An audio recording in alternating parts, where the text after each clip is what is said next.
Okay, good morning, everyone. Welcome back to our screencast videos. I hope everybody enjoyed their quasi break last week. Today is Monday, April 20th, and over the weekend I was checking your past meets present articles that I assigned. I've been enjoying reading those, and that will give us an introduction to our topic coming up in the middle of this week. So I'm starting on our screen here with our week 6 distance learning schedule. And our topic coming up in the middle of the week that past meets present article introduces is the Black Plague. So Wednesday through Friday, we'll be learning about that topic. But today and tomorrow, I want to do the pages in our packet that cover feudalism in Japan. So tomorrow we'll have a separate screencast video that goes over page 14. But what we're doing here is we're taking a couple of days to compare the feudal system in Europe that we learned about last week to a very similar feudal system that occurs in Japan at the same time. They have a lot of similar circumstances that cause them to make this feudal system. That's a social system, economic system, and a political system. But there's also a couple of differences about how Japan sets up theirs versus how Europe sets up their system. So a couple of things I want to point out on our schedule this week is that your review questions and check-in questions, there's only one that's going to be due, and that's going to be due on Wednesday. This will cover mostly the feudalism of Europe and Japan sections that we're going to cover today and tomorrow. And I'll also ask you a couple check-in questions about how things are going and some feedback. The review questions that I'm going to post on Friday that covers the Black Plague topic, that will not be due until the following Monday, the 27th, because I don't want to pack too much in on you on 1 week. These 3 days here, Wednesday through Friday, we'll be going through, the Black Plague pages, which are certainly not super light and easy. So I want to make sure that you guys have time to do that before having to submit any questions. So you'll have the weekend to work on those Google form questions, and those will be due on Monday. So just one task to submit to me this week. All right, so let's move over to our packet, and we'll go over some of the pages together. So today we're going to do pages 11, 12, and 13. Pages 11 and 12 are actually from the Friday before we went on break. I asked you guys to read over these. There's one question on page 11. And page 12, I have just a little highlighting task that I want to do with you. So these should have already been read, but I want to go over them with you so that you have a good understanding about the topics in those pages. All right, so we're discussing feudalism in Japan. Before we do anything about the actual feudal system in Japan, page 11 gives us an introduction to a little bit of Japanese culture and their government system, where they got their elements of their culture from. And a lot of it has to do with geography, of course. So let's read through this together. And on these next couple pages, I've highlighted some lines that I want you to also highlight. You can choose whatever color you like. I'm using yellow. And those are parts that I'm going to point out and emphasize and help explain for you. All right, so feudalism in Japan. Chinese innovation and culture spreads east to Korea and eventually to Japan. Korean and Japanese cultures have been greatly influenced by Chinese culture because of their geographic location close to China. Korea acted as a cultural bridge between China and Japan. The Japanese and Koreans were in contact with one another early on in the history of their civilizations. They traded and warred against one another. In the process, Koreans introduced Chinese writing and culture and Buddhism to the Japanese. This is where we can jump down and take a look at some examples of that in our images here too. This exchange sparked Japanese interest in China. So here I'm right in the middle of this paragraph now. In the 600s, a Japanese ruler named Prince Shotoku of the Yamato clan sent nobles to China to study with government officials scholars, and monks during the Tang Dynasty. Over the next 200 years, more Japanese students, monks, traders, and officials visited the Tang court. The Japanese absorbed Chinese technological innovations, agricultural techniques, philosophies, arts, and architecture, but they did not become Chinese. The Japanese did not become Chinese. This next line I want you to highlight.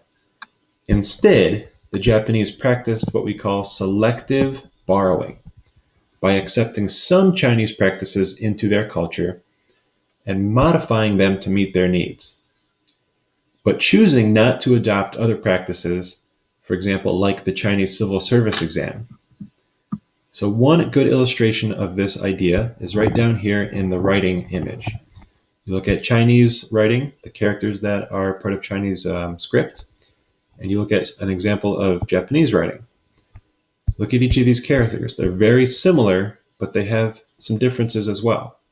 And over the years, these kinds of scripts and characters will even change more as languages and words and characters transform and change just a little bit. So this idea of selective borrowing is very important to understand. That's why I want you guys to highlight this. Now notice all of these different officials and monks and traders that are visiting China from Japan, they're bringing over things like architecture, religion of Buddhism, Confucianism's belief system and moral theory, the writing, but there's not a whole lot here about government.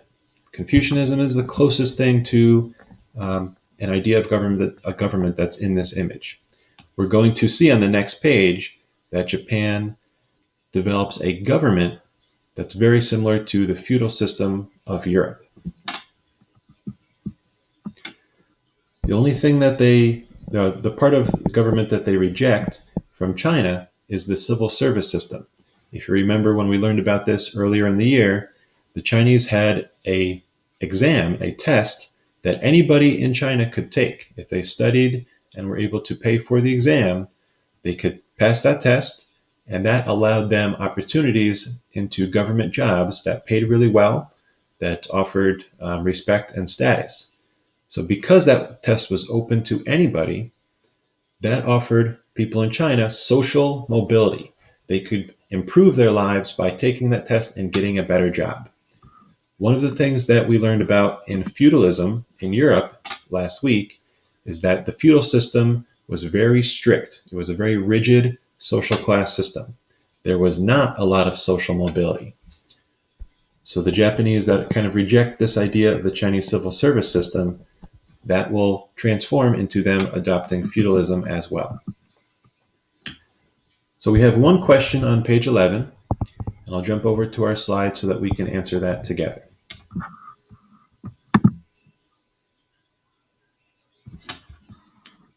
All right, based on the reading that we just went through together and the graphics that we pointed out some elements of, what was the impact of Japan's location on its history?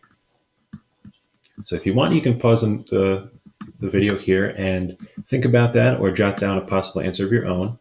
But this is where I also want to give you an example. I would say three things about this. First, Japan's culture and history was influenced by Japan's location close to China. Japan's officials, traders, and students traveled to China through Korea. And lastly, Japanese selectively borrowed. They picked and chose which elements of Chinese writing, religion, and architecture they wanted to incorporate into their own society. But they reject a lot of the Chinese government system in terms mostly about the civil service exam. Okay, so let's go back to our packet so we can go over the next page. Page 12 is titled, What Were the Elements of Japanese Society During the Middle Ages? Analyze Japanese society during the feudal period and compare Japanese feudalism to European feudalism. There's only one task that I want you guys to complete on this page. Notice there's no questions to fill in. So back on our slides, this is the task that we are going to do together. as you're watching this screencast video, read along with me and highlight important lines that I point out, that I have highlighted on my page as well. This will help you fill out the table on page 14, which we'll go over tomorrow in tomorrow's screencast video. And on page 14, you're going to be asked to compare European feudalism to Japanese feudalism. Japanese feudalism. In the middle of the 11th century, Japan's central government began to decline. The nobles became more interested in living luxuriously than in governing. As a result, conflicts grew in number. People sought protection in a time of increasing warfare. So I want to stop right there. This is a very similar transitional event to what happened in Rome when the Roman Empire started to decline. The central government of the Roman Empire, with its bureaucracy, with its emperors, started to fight over each other, who had control. They had lots of problems with their economy and their military.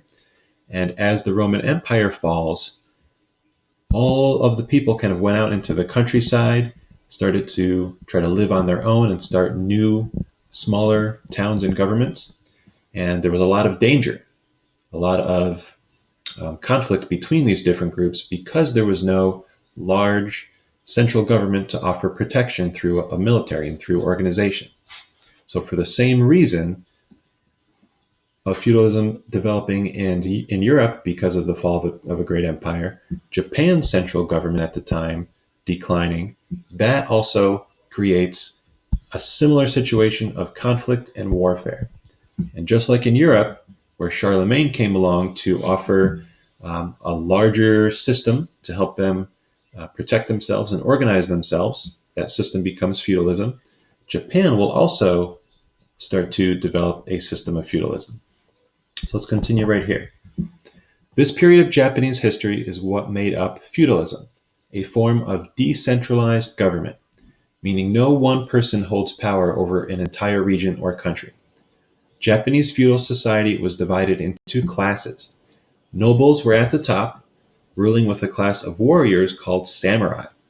Samurai were given many privileges, such as being allowed to carry a sword in public, and were given wealth and land. In return, the samurai pledged loyalty and protection to the lord. The majority of people were peasants. In feudal Japan, peasants were mainly farmers who grew rice and had to give most of their rice to the feudal lords. The feudal lords, shogun and daimyo, and samurai usually lived in a fortified castle. Peasants lived outside of the castle in a village. So this last part, I want to point out how this is very similar to feudalism in Europe. One of the things we said about feudalism in Europe was that it was based not off of the exchange of money, like paying rent necessarily, but it was based off the exchange of land and services for loyalty and protection. Everything that went up and down the social classes was an exchange of either giving land and food to one another in return for some kind of service, military service, providing food in return, or just pledging loyalty to the boss above you. So let's go over each of these classes and learn a little bit about how Japan sets up their social classes and what the role and duties of these groups are. So to start at the top, we have an emperor. The emperor's place was in Kyoto. Although he was officially the ruler of Japan, he practically had very little real power during the feudal period. He played a ceremonial role in religious ceremonies. So in our response later tomorrow on our packet page, I'm going to use a term called figurehead. So we're going to call the Emperor of Japan a figurehead because he really doesn't have any practical real power. He's just a figure, a symbol of rulership in Japan. He only plays a ceremonial role. So we're going to call him a figurehead. The shogun, the next one below, the shogun's palace was at Edo, now the Japanese capital of Tokyo. He was the most powerful man in Japan and the country's real ruler. The position was passed from father to son, distributed land for promise to support shogun with their armies when needed. The daimos were feudal lords. They held most of Japan's land and were very powerful local rulers. The feudal lords constantly fought for power of shogun. So these daimyos, they will eventually become the shoguns. This would be like a local lord of a small manor in Europe, becoming king of a larger kingdom, of like part of England or part of France. The samurai. The samurai were a class of warriors who served the local daimyo. Samurai were the ones that went out and collected the taxes for the daimyo, for their lords, and they were respected by the peasant farmers. So this is pretty crazy and kind of interesting. Listen to this. When a samurai passes, members of the lower classes were required to bow and show respect. If a farmer or artisan refused to bow to a samurai, the samurai was legally, means they had the actual law on their side that they could do this, the samurai was legally entitled to chop off the person's head. Whoa, this is pretty crazy. We learned about knights in Europe and the whole code of chivalry, but there was no, mention of them having legal rights to kill anyone. If you watch some of the extra videos on knights, some knights did act, out of character, and they act pretty ruthlessly and brutal to people, but they were not legally entitled to do that. In Japan, this is pretty crazy, but interesting at the same time that they can legally chop off the person's head if that person is not bowing to them and showing respect. Very interesting.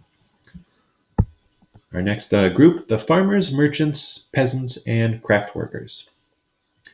Most farmers were peasants who worked hard to keep themselves alive and pay their taxes to those above them. Artisans produced many beautiful and necessary goods. For example, like swords for the samurai were created by craftsmen, by artisans, like metal smithing and blacksmiths. These artisans were considered less important than farmers.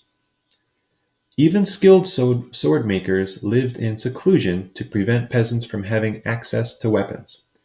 So the system is trying to control the lower classes as much as they can. One thing that's not in this reading that I also want to point out is look at where they place the merchants. All three of these groups, peasants, merchants, and artisans, are in the lowest class, but even on this diagram, the merchants are just a little bit lower. They have this little pagoda roof that's kind of below the other dividing line, the other roof of this class. Merchants, it says here, is the lowest status in feudal Japan, but they gradually gain influence and status later on.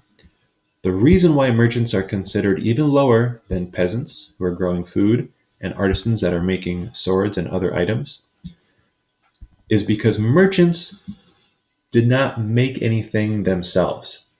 A merchant is someone who does business. They trade items, they buy items, they sell other people's goods, things that other people had made. The merchant would be selling, peasants' food, for example, or maybe an item that a craftsman or artisan makes.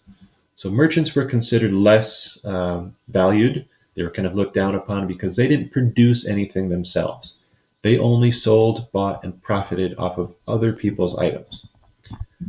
Our last page for today is page 13. This looks at the samurai in a close reading of the Bushido code. In Europe, we said that knights had a code as well. Can you remember what that was? It was the code of chivalry, and that guided their actions and their values to try to be a proper good knight. So the samurai, the warrior class in Japan, had a very similar code. Their code is called Bushido. So let's read some excerpts about the code of Bushido.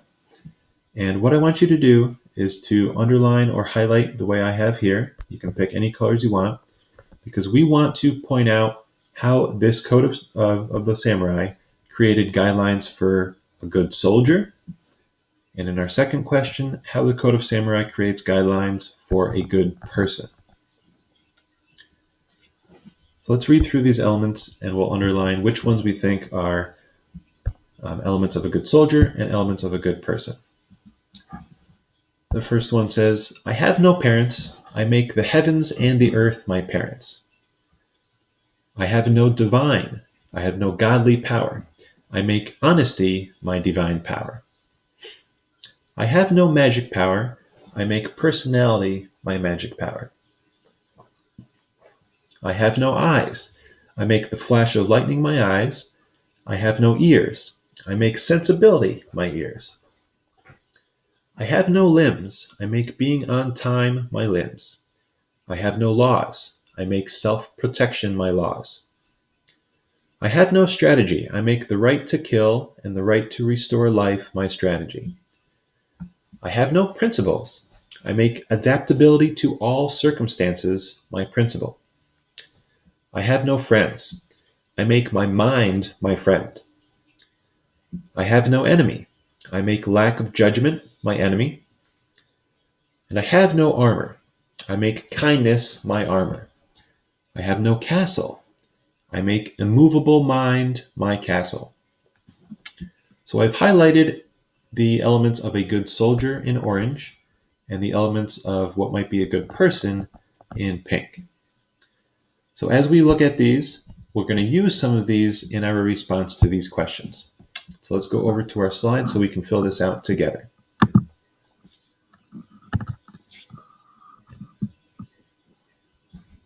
All right, so for our first question, does the Code of the Samurai create guidelines for a good soldier? And always explain your answers. This is why I wanted you to highlight certain parts of the Bushido Code that we read together. So, of course, when a question is asking you something like this, you can answer yes or no. This is partly your opinion. You just have to cite parts of the Bushido Code that we read that would back up your opinion of either yes or no. So possible reasons to cite for either yes or no could be self-protection for a good soldier. Self-protection basically means survival skills, knowing how to protect himself as a warrior, as a soldier. The right to kill or restore life could be translated as the ability to kill and the ability to protect. Adaptability to all circumstances. This is another line that we highlighted.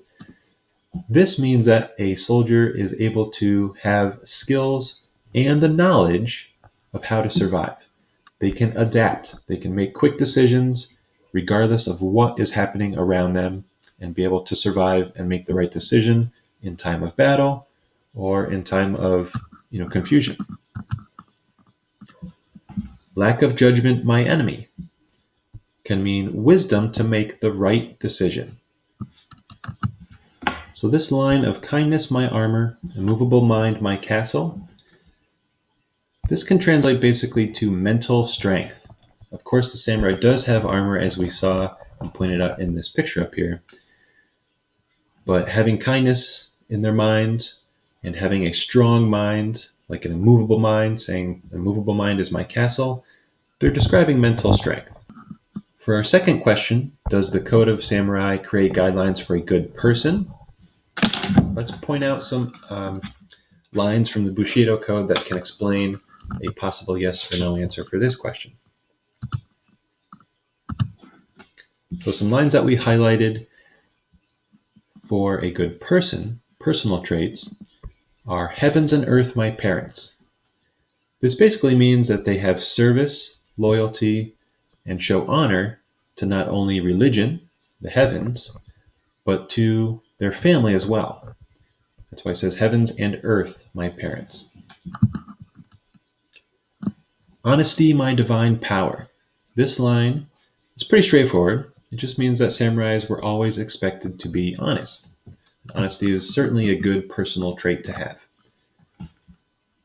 The next line, sensibility my ears. This can mean the practice and action of listen and think before speaking or acting. If you are sensible, that means you are a good listener. My mind, my friend. I'm translating this as trust no one but myself. If you don't have any friends, but your mind is your only friend, you're not a very social person. So this can be cited as a reason that the Bushido Code maybe makes samurai not a good person. But I also think this one can maybe be used over here for how it affects samurais becoming soldiers. So think about that for a second. My mind, my friend, trusting no one but myself. I also want to point out on this page that I've put the video clips for the extra information for samurais. This is something that's on the bottom of page 14 that you'll see in your packet tomorrow. But while we're talking about the samurai, if you guys have any extra time and you want to learn a little bit more about how samurais were warriors and how they trained, check those video clips out and take some notes on the bottom of page 14.